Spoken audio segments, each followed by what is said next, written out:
Bon, ça y est, c'est le 1er octobre, début du Inktober, mais cette année, il y a beaucoup plus que l'Inktober. Mais d'abord le petit-déj.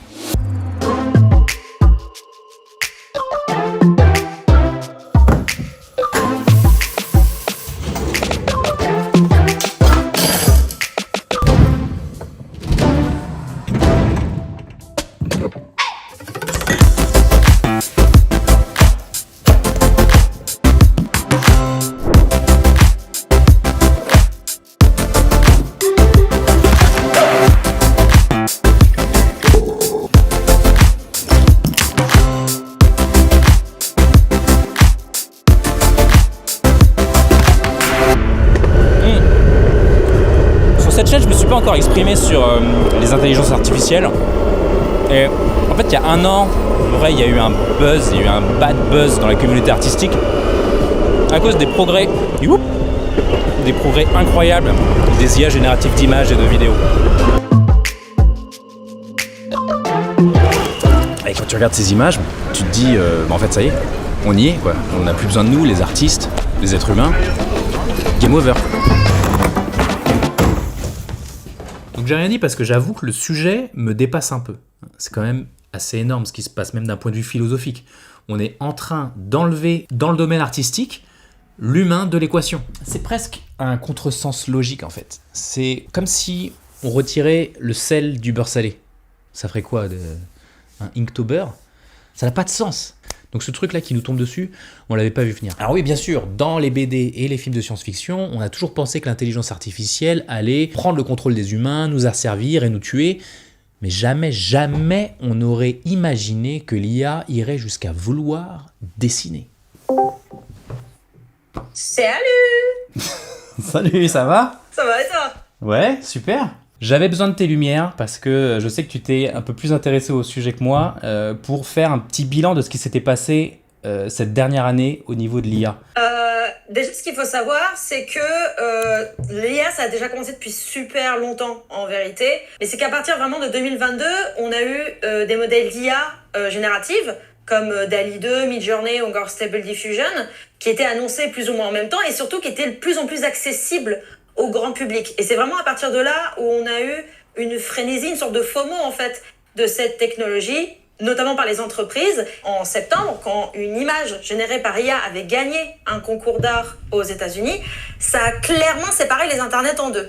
Il y a ceux qui étaient pour, en disant que ça ne reste qu'un outil et que ça rend la pratique de l'art plus accessible, et ceux qui étaient contre, notamment les artistes, parce que la principale banque de données qui est utilisée pour entraîner et produire ces IA sont du contenu volé de ces mêmes artistes. Ouais. Et c'est véritablement à partir de la mort de Kim Jong-il en octobre 2022 que cette discorde a vraiment pris de l'ampleur.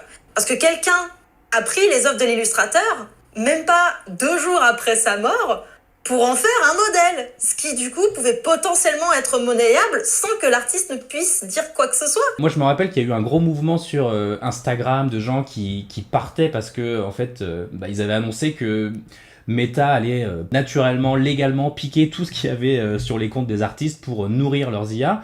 Et il y a eu un grand mouvement de gens qui se barraient, qui mettaient en avant cette image d'IA barrée. C'est vraiment là où la contre-attaque des artistes, elle a commencé. Et c'est surtout là où, en janvier, on a eu plusieurs artistes qui ont décidé de porter plainte contre DeviantArt et Stable Diffusion pour cette violation de droits d'auteur. Il y a eu des moments de protestation, comme tu le disais, mais malgré ça, ça n'empêche que il y a le premier manga qui était entièrement généré par IA, qui a été édité et vendu au Japon en mars 2023. Il y a clairement une véritable inquiétude quant à la stabilité de ces emplois artistiques, sachant que fin 2023 et début 2024, il y a eu des licenciements massifs dans l'industrie de la tech. Si ça peut arriver à la tech, alors pourquoi ça pourrait pas être en art, surtout vu la vitesse à laquelle la technologie s'améliore, quoi. Ouais, c'est clair que en fait, on s'est laissé un peu dépasser par la vitesse à laquelle ces IA progressent. Quand les acteurs en fait à Hollywood ont fait leur grève pour dire en fait soit vous utilisez plus d'IA, soit nous on travaille plus pour vous. Les artistes ils pouvaient pas vraiment faire ça. Donc en fait, ils ont trouvé cet argument juridique pour pouvoir se battre contre les mastodontes des GAFA, quoi, pour leur dire, bah non, en fait, ce que vous faites, c'est du vol. Quand on regarde maintenant, si 2023 c'était un peu l'Empire contre-attaque, où il semble y avoir très peu d'espoir pour les artistes, comme tu le disais, bah alors en 2024 c'est un peu un nouvel espoir, c'est-à-dire que on commence à avoir des entreprises déjà qui prennent position contre l'implémentation de l'IA dans leurs produits, notamment Procreate et Nintendo. Ouais. On a eu Nightshade aussi, qui était un outil qui était développé pour empoisonner, entre guillemets, les modèles IA. Ouais. Et même en août de cette année, on a eu un jugement favorable pour les artistes en disant que les œuvres générées par IA pouvaient pas avoir de droits d'auteur. Donc au final, ça a payé.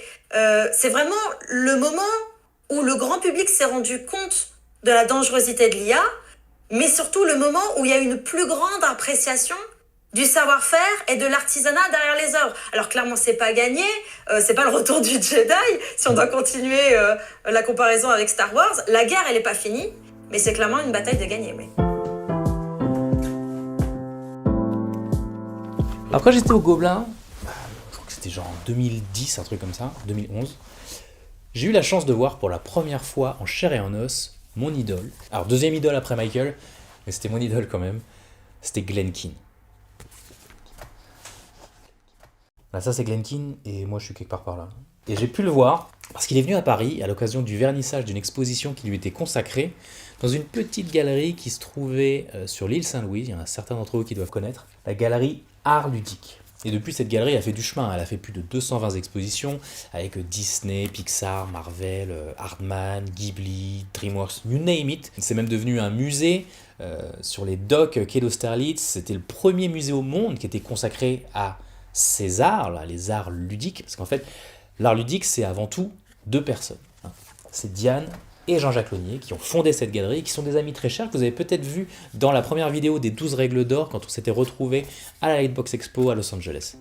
Et à l'époque, il y a 20 ans, c'était vraiment des pionniers à organiser comme ça des expositions sur les artistes qui sont à l'origine des grandes productions de cinéma, de jeux vidéo, de BD.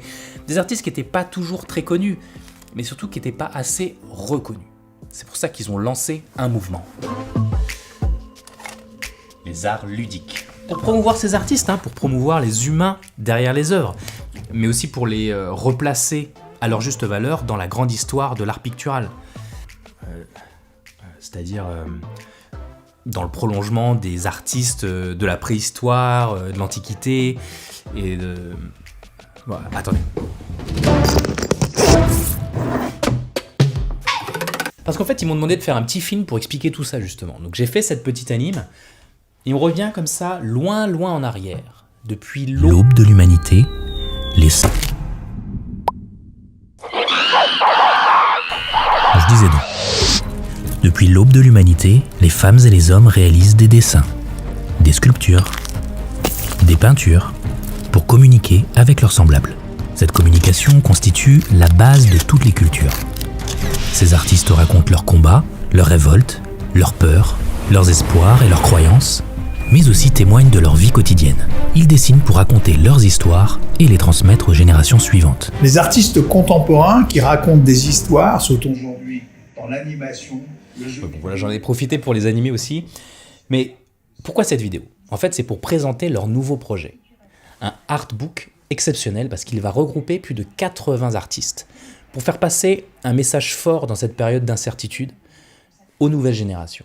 En fait, dans ce livre, vous allez trouver à chaque fois une illustration et un message de l'artiste qui va s'adresser à vous, en fait, les nouvelles générations d'artistes.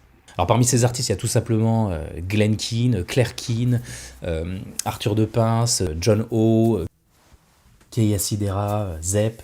En fait, il y en a trop pour les citer. Je crois que c'est unique dans l'histoire, le nombre d'artistes qui ont accepté de... Ah oui. Et ouais, du coup, il y a mon nom, parce qu'ils m'ont proposé en fait de faire une illustration également pour le livre, alors que moi je suis personne à côté de tous ces artistes incroyables, et j'ai pas du tout le savoir-faire et le talent pour faire des illustrations comme il y a dans le bouquin, mais c'était un tel honneur de faire partie de ces artistes que j'admire que j'avais pas le droit de refuser en fait. Donc j'ai fait quelque chose qui me représente, quoi, qui porte mon message en fait, celui du travail qu'il faut fournir pour apprendre à dessiner. Ce que l'IA ne fait pas, parce qu'on dit qu'il faut former les IA, qu'il faut leur apprendre des choses. Non, les IA, elles volent, elles n'apprennent pas. Donc j'ai fait un patchwork en fait de tous les dessins ratés ou réussis qu'on doit faire péniblement, nous, pauvres humains que nous sommes. Parce qu'en fait, si derrière un dessin généré par une IA se cache le vol et l'appropriation de dessins d'autres artistes, derrière chaque dessin que nous faisons se cachent tous les dessins qui l'ont précédé, tous nos échecs précédents, et qui nous ont permis d'apprendre à dessiner. Et donc notre seul salut, c'est de tomber amoureux du process, de la difficulté d'apprendre à dessiner. Parce que ça, c'est quelque chose que l'IA ne pourra jamais nous retirer. Et c'est tout l'intérêt du Inktober en fait. C'est quoi le Inktober ? C'est de l'encre, du papier, dessiner tous les jours avec une liste de mots pour stimuler ta créativité. En fait, le Inktober, c'est le pire ennemi de l'IA. C'est pour ça que ce mois-ci, pour le Inktober, je vais, dans l'esprit de mon illustration pour le artbook de Art Ludique, faire comme fil rouge l'exercice de gesture. Parce que la gesture, c'est vraiment l'exercice de l'énergie, du trait qu'on maîtrise pas forcément, de l'erreur, de la répétition. En fait, c'est l'exercice de dessin le plus humain.